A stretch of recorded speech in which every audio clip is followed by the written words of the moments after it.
What's up, everybody? This is Ingram and Captain Jack, and we are back with part 5 of our Megalith Facility tutorial series. Today we're going to cover sorting machines, and there's been a lot of people asking for this one, so we're finally doing it. If you skipped ahead and skipped right to this one, you're going to want to go back and take a look at parts 1 through 4, where we teach you how to build the Megalith Facility. And we set up, I think we still have it all over here. Get my quantum legs going. So this is some of the stuff we covered. How to make automatic crafting tables, how to make and use condensers, and how to get up a factory setup that will automatically build. I believe we're building electronic circuits in this. Great. I'm not loading any of the tables. That's useless. All right. That's okay. These are top secret anyway. Yeah, top secret. You can't see what goes on here. What do you think this is? Spraying some CF foam all over this. Stay clear, stay clear. This stuff hardens. Look at that. Oh my word. All right. Anyway, so today we're gonna do some sorting machine stuff. So all right. I'm gonna go over this sorting machine setup. It's a very simple setup. We're gonna go through it, how they work, all the basics, and then we're going to show you the real sorting machine in the background there. And it's the one that we use in our Tekkit Lite base. So this is a sorting machine over here. Tekkit base. Tekkit Classic. Ah, Tekkit. We have one in our Tekkit Lite base too, but... Okay.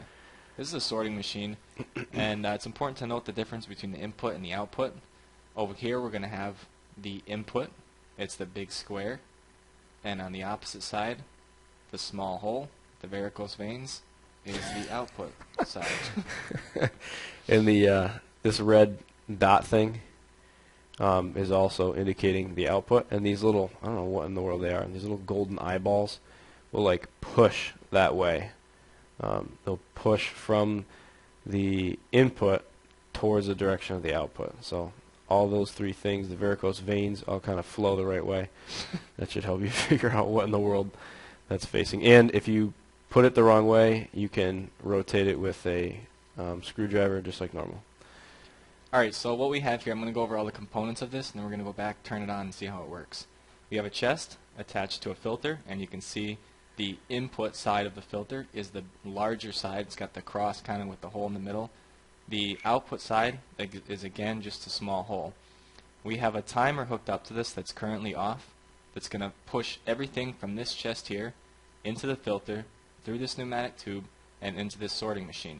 And once it hits the sorting machine, if you open it up inside, you're going to see that we have a whole bunch of different assigned ingots, or whatever they are. Ingot.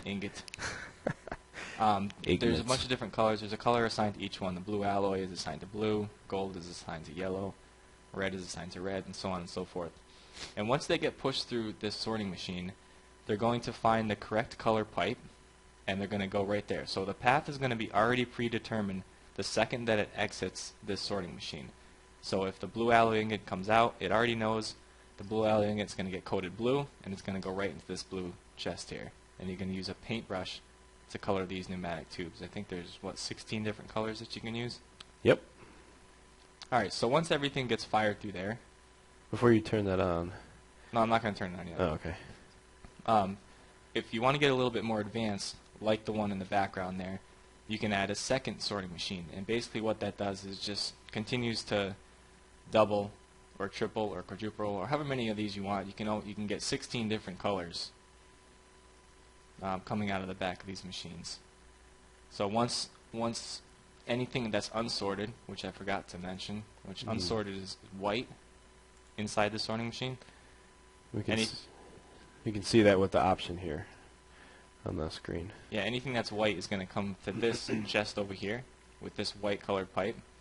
It's going to get pushed out by this filter, which is on the same wiring as the first filter, as you can see by this red wire that runs underneath. And it's going to get pushed into this sorting machine, and we have 3 different other things that are going to get pushed to this second stage over here. So you can basically attach as many sorting machines onto one rig as you could possibly ever want or need. So if we turn this on, if you want to look at this from above, it might be a little bit easier. And it's going to start pumping all of this stuff through the chests and into the system. There we go. Everything's getting color-coded correctly and going exactly where we've assigned it to go. And this will help you keep your large inventory of all different types of things organized completely by not having to put it in all of your chests. And it's an extremely big help. One thing I didn't mention was that the sorting machines do require electricity. So we have some solar panels over here attached to a battery box, and this blue wire is attached to both sorting machines that give them power. And so this is just a really basic setup. It's not compact at all. We just set it up this way so it's easy to understand what these things are doing and how they work. So let's take a look at this big tangled mess in the background that works like a charm. So, as part of an explanation of what's going on here, Captain Jack mentioned that you can have these sorting machines flag items that they do not know how to handle with a default color, and you can set that here. There's a couple different options in the sorting machine. If you go to this one, which looks like, I don't even know what it looks like, but it gives you an option to specify a color down here. And what this sorting machine will do is anything that it doesn't know, anything that's not one of these ingots and is not given a color, will be given the color white. Now, we specify different colors for all these, but in the next sorting machine rig that you'll see, we're actually going to use all the same color in every machine. So in theory, you can have, the way you can set this up is, I think, literally infinite, because you can have each sorting machine pumping certain things to one. Like, for example, this chest over here, you could replace that with another sorting machine that can sort another 16 colors. And then from that one, each one of those can sort another 16 colors. So you can get really crazy. But one of the things that we've found helpful is this massive rig here. And we'll, I'm going to take a look at it. We'll look at a couple things, explain briefly what's going on, and then show you how to actually build this whole setup. But what's going on here is we have all these sorting machines are configured with several different things, which are indicated over here on the wall. We have building materials, fuel, food, electricity and wiring machines, ores and ingots, gems and precious stones, and then finally anything else is going to get tagged unsorted. You notice that each one of these chests has its own color, and those colors correspond to the insides of these sorting machines. So, for example, the first one is building materials, is orange. And I think, I don't remember where that one is, but anyway, if we look at fuel, it's green. I know that one's the first one. So the first sorting machine is going to take anything that comes into it, and it's going to tag any of these. These are all the fuel types in Tekkit Classic, and it's going to tag them all green. Then what's going to happen is it's going to push green tagged items out and into the tube network. Anything it doesn't know, aka any not fuel, any non-fuel, is going to get tagged white. Now once it, I'm just going to slide around to the side here. Once it comes out of that sorting machine, it only has two places to go. It can either go directly ahead, which is into the white, or through this restriction tube. And now what's going on here is things that are tagged any other color other than white cannot go into the white tube. So they have to come through here. And the reason we use restriction tubes is we want this to be the absolute last resort. We don't want anybody sneaking into this tube network, because at this point they're completely out of the whole sorting machine array. They don't ever have to come back through a sorting machine. So that means anything that's not a fuel needs to get pushed to the next one to make sure that it's not a machine, to get pushed to the next one to make sure it's not food, and then to the next one, ores and ingots, and all the way through. Each machine is going to tag what it knows with a color, and then those things, those items that have all been tagged with colors, are going to come into their respective chest. So if we took a look, I took a look at a couple of them. We filled a bunch of these out. Here's a bunch of machines, a bunch of food. Keep noticing that these things are set to tag unknown items with white. That's critical. And notice how they all have blue electric power. If you remember from the previous tutorial, bluetricity transfers between blue electric items. So we just run bluetricity into the top one, and it feeds power to all of them down the line, which is awesome. You don't need to We only have one wiring setup. Oh, nice construction foam job there. It's hardening. Oh my word. All right, so what we have here, this is just a chest full of stuff. This may look like your inventory, especially if you're using, alchemical. I sound like you. Alchemical bags or any of those things. And then this is hooked up to a filter, which is the same setup we saw over there. This one's a little more complicated. I'll show you what it's doing. This button is going to push red power signal into this wire, okay, which is kept separate by this piece of orange wool right here. But this wire is then tied into a state cell, and the state cell is configured to run for 70 seconds. It's going to trigger this NOT gate, which is basically going to act like a 70-second on switch for the timer. And that timer is going to go ahead and crank it down a little bit. Every 1 second, it's going to ping all of the items in this chest. You know what? I'll crank it even. Let's do half a second. So, if Captain Jack, who I believe is somewhere on the other side. No, I'm here. I don't know where I am. Oh, farting around over there. Oh, my world. So if he pushes that button, we're going to see this thing whir to life. And so you can see it's sucking all the stuff out of the chest, and it's going to start pushing them through. And you can see it's already coloring items. We'll see them come over the top bar here. So there's all our fuel, instantly recognized as fuel. All the other things are still going through. We got wires coming through now. Oh, this thing's flooding with stuff now. Look at all that. Hang on, here it comes. Boom, there's all our food. Got tagged as food, and it should go into the food stuff chest. What else is in there? Ores and ingots are going in there, or ignits, as the captain says.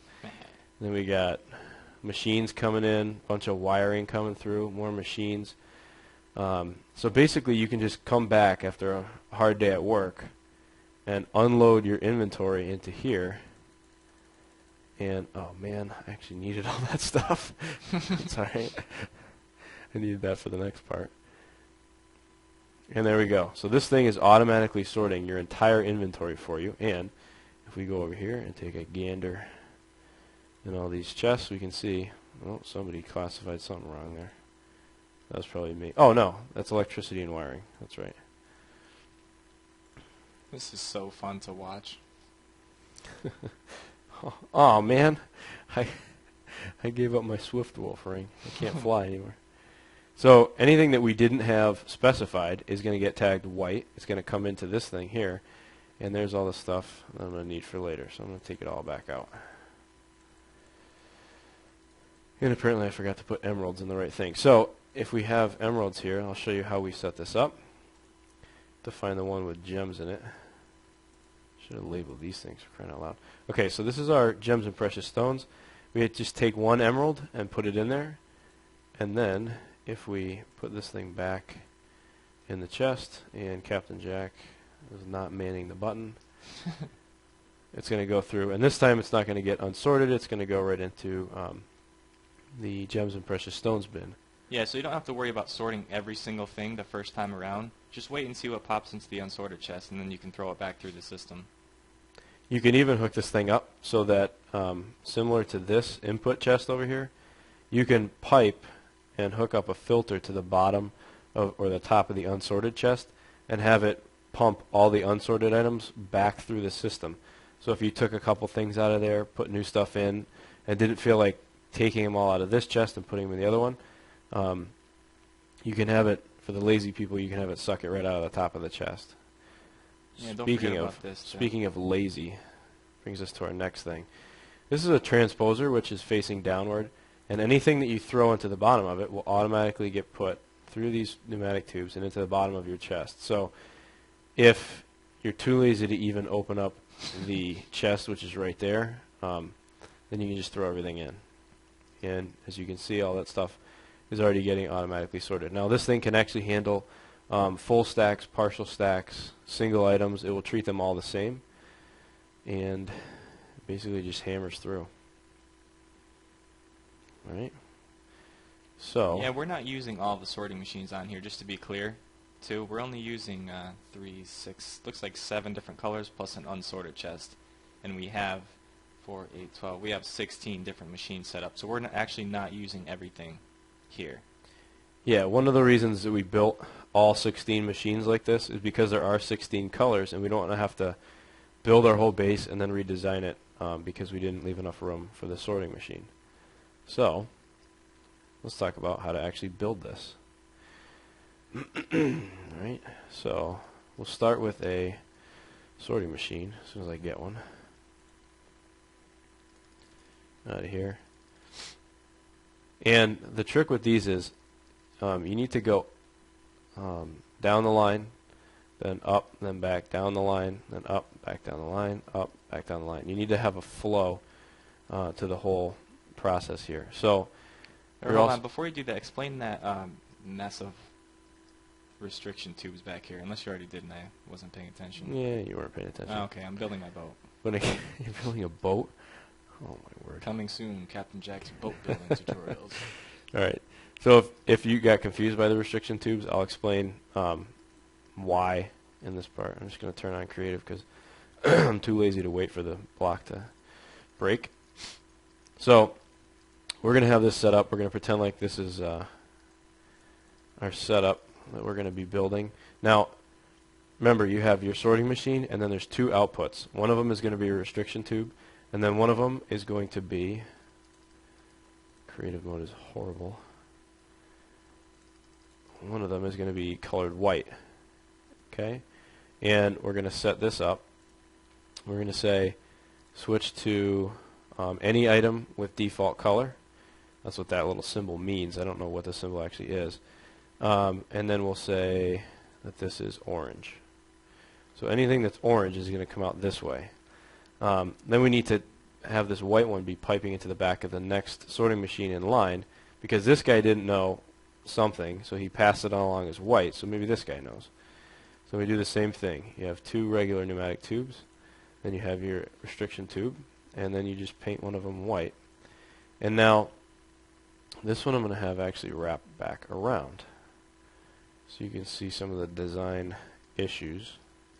Right? Again, always you need two outputs, white and restriction tube. Now we're going to actually flip the whole machine around, and we're going to start aiming back the other way. Now, what you'll do is you'll run into a problem where your tubes, if you were to place them just like this, remember you need two outputs, right? And you see how these connected. We can't have that, otherwise you can have just a loop. If this guy doesn't know what something is, it's shorter for him to put it there than it necessarily is for here. It'll kind of alternate between the two of them. And you really don't want that. So if you take a cover and you put a cover between these two pipes, then you split everything up and you solve the whole problem. So if we go ahead and take, you can just keep going with this. And again, you always need two outputs. And I forgot to color this one white. And Captain Jack apparently hasn't had enough construction foam for one day. CF foam. And so there we go. And then you just keep doing the same thing. You just keep wrapping it around. I don't know if I can get the right angle here. Yep, look at that. Same thing. Always two outputs. Always color one of them the default color. And don't forget to get so far ahead of yourself. Don't forget to set up your default color. And then I guess the only other thing is, you're going to need to tie all these together. You can you can either cover these with covers so that the pipes don't connect, and then make it really thin, and that works fine. Oops. Or you can just do what we did and just go one block out, and you don't have to worry about covers. Either way, it'll work fine. Then the only other thing is when you're doing this, when you're setting up your colors, you can go forward with right or with the left click, and you can go backward with the right click. If you go by the color you meant to do, just do one tick back. And you can go ahead and you can do any or all of these. Just make sure if you put an item in here that you don't put it in one that doesn't have a color. That's bad news. So put it in one of these that has a color. Be careful if you use these sort in columns or sort in rows. You have to just be careful because you can accidentally sort things outside of a color. See, like that? There's no color in this row, and so I need to watch for that and just make sure it's given a color. So that's how you build. Now just keep this going. Do 4 by 4 by 4 by 3, because you still need, there's 16 colors, but you can only use 15 machines in this setup because you need a default color. So, right? Wow, he really did build a pirate ship over here. I told you I'd be building. Oh my word! With a sail and everything. Wow, who knew this? This is a double feature. This is like you just snuck into the second movie here. The pirate's building his ship. Is it symmetrical? Nope. No, look away, look away, look away. Hide your shame over Hide there. the ship. Hide the shame with the construction foam. Oh my word. Oh my land. Anyways. Anyway. Is that it? I think so. All right. Sorting machines in Tekkit Lite are far more advanced and a lot Way more better. fun, but these serve us quite well.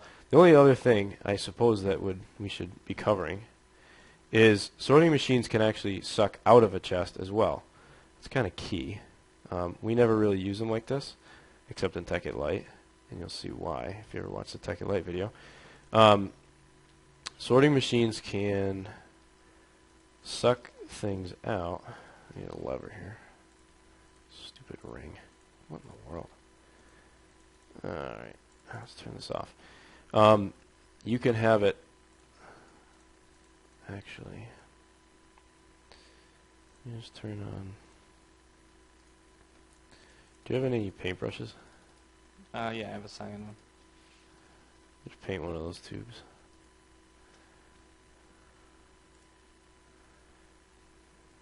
I promise I painted it. You did? Oh yeah, Yeah. there you go. Okay. So if you wanted to do some sorting and not use a filter for whatever reason, if you wanted to sort, for example, if you're making a macerator rig and you need to tag, we can even do that. If we had a blaze rod macerator rig and we were doing blaze powder, then you need, you want to send 2 to the cyan side and then all the extra. It's a 2 to 3 recipe. So you're going to want to do column. So it's going to fulfill the whole column. Then it's going to move to the next one, fulfill the whole next column. And if we watch it here, it will actually suck the... Oh, we need bluetricity. My bad. Let's grab some light blue. This hideous light blue wire. It's not even the right color, but it works. So It once matches this, the varicose veins. yeah, everything's got to match the varicose veins. All right. So what this thing's going to do is it's going to pull 2 out. It's going to tag it cyan, then tick to the next one. Pull 3 out and do whatever color that is. I think it's supposed to be pink. All right. And there we go. 2 go this way, and 3 are going in there. And you can use this to send 2 back to your condenser to make another blaze rod, and then the 3 can go to your condenser to make red matter. Then your blaze rod's going to go back through a macerator. It's going to put 5 again in the chest here, and then the sorting machine can be used to alternate the colors. Right, and this is what we use to power the Megalith factory. This is how we get around the condensers. We're just throwing all extra blaze powder into a condenser and turning it into red matter. Yep. So for example, this might be out of the scope here, but if we take a condenser and give a blaze rod. We're not going to do the whole setup here, but we'll show you what we mean. Right? So there you go. To replace that on both sides, this one's going to be producing red matter. Do you have another one? Mm-hmm. And we use our new sorting machine to find some red matter. And there's a lot of blaze rod that goes into red matter. But turn it back on. So here we go. So now all the extra blaze is going to get slowly, extremely slowly converted into, speed things up a little bit, into red matter, and everything else will get turned back into blaze rods, which can be used in your maceration rig. So that's the power of sorting machines in Tekkit Classic. Hope it made sense. Hope it was helpful. Oh, the light is on. the light is on. It's been flashing. Part 5 is done. Thanks for watching, guys. We will go over logic stuff at some point in time if enough people want to see that. I don't know how many computer science majors there are out there, but And also, if enough people want to see my boat. yeah, and the boat. Don't look at it right now. Oh, this thing is even uglier than before. It's an Oh. airship. It's an airship. It's an airship, is it? Yeah. Speaking of airships, we do have an airship we can do a tutorial That's on. right. Ooh. A frame motor powered airship. With it actually has cannons, and it shoots arrows and it shoots cannons and everything, and it moves. It flies around, and it's awesome. It can even drop TNT, but I didn't hook it up because It should spray CF foam if it's a really boss. Oh pirate yeah. All right, CF that's foam it for everywhere. this tutorial, guys. All right. Keep following us. Visit us at themindcrafters.com. Subscribe to our channel, like us, and we'll be making more videos soon. Thanks for watching, and stay poised. Yard.